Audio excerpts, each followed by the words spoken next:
안녕하세요. 쓰담쓰담 마음연구소의 담이입니다. 저는 마음여행 가이드인데요. 마음속의 수많은 이야기들 그리고 고민을 나누고 마음여행을 통해서 힐링을 하고자 합니다. 일단 오늘의 여행 목적지는 우울입니다. 자, 이제 떠나볼 건데요. 오늘 함께 해주실 분은 쓰담쓰담 마음연구소의 스미님입니다. 안녕하세요. 안녕하세요, 스미입니다. 네, 사실 최근에 이제 상담을 하다 보면 저 너무 우울해요 라고 하시면서 찾아오시는 분들이 좀 있어서 오늘 맞아요. 우울에 대해서 좀 얘기를 해볼까 하는데요. 정확하게 어떤 증상들이 있고 그 기준이 뭔지 좀 저희가 오늘 알아보도록 하겠습니다. 사실 우리 가볍게 볼 거예요. 진단 기준을 본다고 해서 함부로 진단을 내려서도 안 되고, 그리고 진단 기준에 부합한다면 상담이나 어떤 병원으로 그래도 도움을 받으시는 게 좋을 것 같다는 생각이 들어요. 네, 일단 오늘 저희가 말씀드리는 것 중에서는 5가지 이상의 증상이 있으시다면 전문가의 도움을 받는 것이 좋을 것 같고요. 본인 혼자서 진단을 내리시기보다는 병원이든 아니면 상담소든 이렇게 찾아가시는 게 좋을 것 같습니다. 9가지 증상 중에서 5가지의 증상이 2주 이상 2주 이상. 네, 2주 이상 지속될 때에 어떤 우울증이다 라고 진단을 내릴 수가 있을 것 같아요. 그 첫 번째는 바로 하루의 대부분의 시간 동안 내가 계속 우울하다고 느껴지는 거죠. 그럴 때는 이제 다른 사람이 본 거는 상관없이 내 스스로 나는 이렇게 우울해 라고 생각이 들 하루의 때. 대부분 우울할 때. 네. 좀 어린이나 청소년 같은 경우에는 이 우울증, 가면 우울증이라고도 하는데, 우울한 기분이 우울하게 나오지 않고 과격한 행동이나 분노나 짜증으로 나오기도 해요. 자, 두 번째 기준은요. 거의 대부분의 활동에서 흥미나 즐거움이 상실되었을 때라고 해요.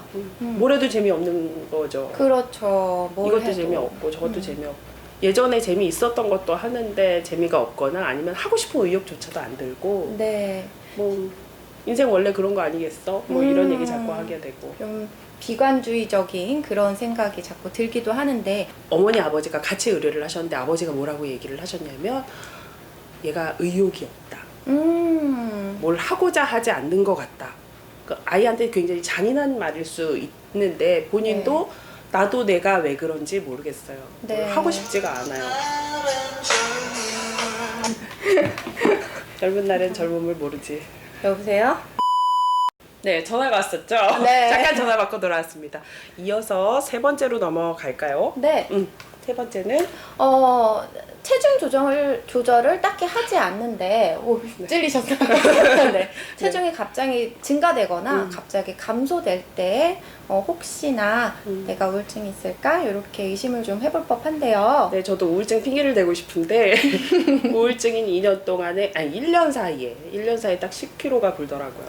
근데 그럴 법도 한 게 네. 이렇게 되게 헛헛하고 불편할 때 제가 이렇게 먹으면서 스트레스를 푸는 스타일인데, 불편한 네. 기분이 계속 유지되니까 죄 먹고 무기력하니까 움직일 수 없다고 자꾸 느껴져요. 네. 하고 싶은 의욕도 안 생기고, 그래서 안 움직이고 먹고 안 움직이고 먹고 하루에 10몇 시간씩 자고 이러니까 체중이 막 불더라고요. 네. 다음 넘어가 보도록 하겠는데요. 네 번째는 거의 매일 나타나는 불면이나 혹은 과다수면입니다. 네, 맞습니다.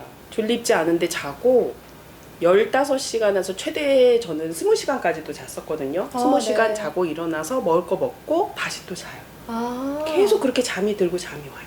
네. 수면 문제만 가지고 그 수면 장애가 따로 있고, 수면과 더불어서 이런 우울한 기분과 아무것도 이렇게 하고 싶지 않은 그 무기력한 거, 그리고 기분 좋은 느낌이 잘 들지 않는, 긍정 기분이 별로 없는 그런 것까지 같이 수반을 하면 우울증일 가능성이 높아지는 거죠. 그렇죠. 네. 자, 그리고 5번째는요. 거의 매일 피로감을 느끼고 활력이 좀 상실됩니다. 뭘 하기가 싫어지고 힘들다, 지친다 이런 느낌. 싫다는 표현 자체가 조금은 좀 그렇게 들려요. 네. 그래서 정말 좋고 싫은 게 아니라 못할 것 같이 느껴져요. 맞아요. 그리고 이렇게 하고자 하는 의욕이 잘 안 생긴다고 그렇게 보시면 될 것 같아요. 그렇죠. 네. 해야 될 이유도 잘 못 찾겠고, 그래서 네. 이유를 찾고 싶어요 이렇게 오시는 분들도 있어요, 초기에는. 그렇죠. 자, 다음 6번째인데요. 거의 매일 나타나는 정신 운동성 초조나 지체라고 합니다. 이게 뭐냐면요. 정신적으로 이제 계속해서 이제 초조감도 있고, 그다음에 생각하는 것 자체가 굉장히 무뎌지게 이렇게 반응도 좀 느려지고 이런 부분이에요. 요즘 들어 머리가 좀 안 좋아진 것 같다. 음. 기억력이 잘 안 든다. 이런 생각이 드실 수도 있고, 과도하게 초조하거나 아니면 이유 없이 계속 마음이 뭔가 급박하고 초조하고 뭔가 해야 될 것 같고 근데 하지 않고 있고 그래서 또 불안하고 그런 초조감이 계속 있을 수 있어요. 그래서 어쩌면 우울증을 겪고 있다면 내 안에 어떤 것들과 내가 무던하게 싸우고 있는 그런 애쓰고 있는 모습이지 않을까 싶긴 하네요. 네, 좋습니다. 7번째 갈까요? 자, 7번째는 거의 매일 무가치감을 느끼거나 과도하게 죄책감을 느끼는 거예요. 어쩔 때는 좀 이제 망상적으로 나타날 수도 있다 이렇게 보기도 하는데요. 나는 별로 이렇게 쓸모없는 사람 네. 혹은 우리 집에 내가 짐이 되는 사람 뭐 그렇게 생각이 들 수도 있어요. 짐이 되는 사람이 어디 있겠습니까? 그럼요. 그렇지만 그런 느낌을 가질 수 있어요. 그건 환경적인 요인일 수도 있고 내가 지금 우울감 때문에 과도하게 그렇게 무의미감을 가질 수도 있고 살아 뭐하나 생각까지도 들어요. 그럼요. 그럴 수도 있고요. 그래서 인생 자체가 되게 무의미하고 무가치하다라고 느껴지면서 또 내가 하는 것들에 대해서도 자기를 자꾸 비난하게 되는 거죠. 꼭 죽음하고 연결이 되지 않더라도 내가 죽고 싶지는 않은데 글쎄 사는데 별로 내가 왜 살지? 의미가 없는 것 같아. 이런 그 공허한 그런 무의미감이 들기도 하고요. 우울증에 있어서 되게 그 큰 골인 것 같아요. 네. 죄의식이나 자책감 같은 거. 내가 잘못했거나 내가 잘못되어 있거나 그런 감정은 무기력이나 우울한 기분은 그리고 초조감 같은 거는 주변에서 관찰이 되는데 네. 이런 자책은 이렇게 자칫 소심한 성격하고 착각할 수 있는 부분이에요. 맞아요. 그렇지 않은데 정말 합리적으로 내가 자책할 만한가를 따져봤을 때 그렇지 않다면 이게 우울증의 전조 증상일 수도 있는 거죠. 네. 자, 8번째는요. 거의 매일 나타나는 사고력이나 집중력의 감소 또는 우유부단함 이렇게 나와 있습니다.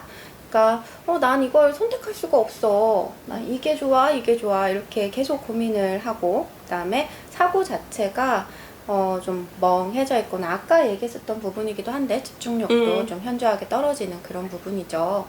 우울증을 겪었던 사람으로서 제가 봤을 때는 앞에 얘기가 다 그냥 한 가지 얘기처럼 들리기도 하거든요. 네. 집중이 감소가 되고 무기력하고 왠지 내가 의지력이 부족하고 모자란 사람 같이 느껴지고 자책이 되고 그래서 기분이 이렇게 다운되고 울적하고 그런 상태에서 무슨 결정을 할 수 있겠어요. 그쵸. 우유부단해지는 건 너무 당연하죠. 네. 심지어 앞에 있었던 자기 비난이 있다 보니까 내가 고르는 것 자체가 되게 뭔가 잘못될 수 있지 않을까? 이런 고민도 좀 같이 들어가 있는 것 같아요. 그래서 9번째가 제일 좀 큰 것 같아요. 반복되는 죽음에 대한 생각입니다.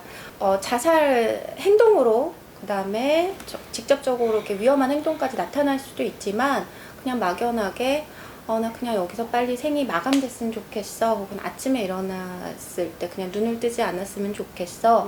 이러한 사고 자체도 죽음에 대한 것들이라고 볼 수 있거든요. 살짝 울컥하네요. 네. 이게 미묘한 이런 자살에 대한 생각을 사실 뭐 그런 생각을 한 번도 안 가져본 사람은 아무도 없을 건데요. 앞에 있는 조건에 4가지쯤 가지고 있고 이 마지막이 있다면 내가 우울증 초기는 아닐까 이런 생각을 해볼 수 있을 것 같아요. 아침에 눈을 떴는데 또 아침이네 이런 생각도 눈을 그냥 내일은 안 떴으면 좋겠다 이런 소극적인 생각도 자살 생각의 일부라고 들었어요. 네.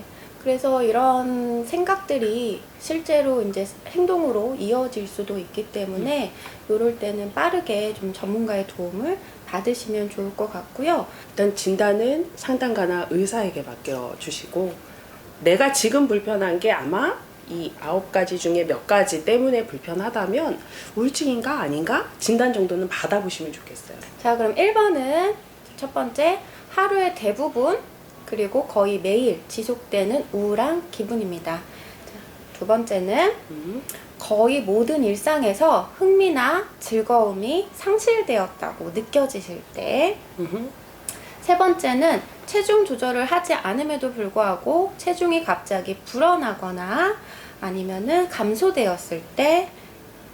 네 번째는 불면 수면이나 과다 수면이 증상이 나타날 때, 5번째는 매일 반복되는 피로감과 활력이 상실되었을 때, 6번째는 정신적인 운동성 초조감이나 지체감을 느낄 때, 7번째는 매일같이 무가치감이라던가 부적절한 죄책감이 들 때, 8번째 사고력이나 집중력이 감소가 되고 또는 우유부단함을 반복적으로 느낄 때, 마지막 9번째는 지속적인 죽음에 대한 생각과 행동이 되겠습니다. 네. 9가지 중에 5가지가 해당될 때 전문가를 찾아가시면 좋고요. 한 가지 마지막으로 더 드리고 싶은 얘기는, 이런 우울감을 느끼는 건 너무나 정상적이고 당연한 거고요. 감정은 생각하는 게 아니라 느끼는 거라는 거. 그래서 이게 왜 그럴까로 가면 답 없어요. 그렇죠. 감정은 당연하게 느끼는 거예요. 필요해서, 생존에 의해서나 사람에게 필요해서 느끼는 거기 때문에 당연하게 느끼는 거고요. 우울의 근원적으로 찾아가면 근원적인 원인은 사실 꽤 많고, 내적인 원인이 있을 수도 있고 상황적인 원인이 있을 수도 있어요. 그렇죠. 상황이 해결되면 우울증이 가라앉기도 해요. 네. 다음 시간에 뵙겠습니다. 안녕. 안녕히 계세요.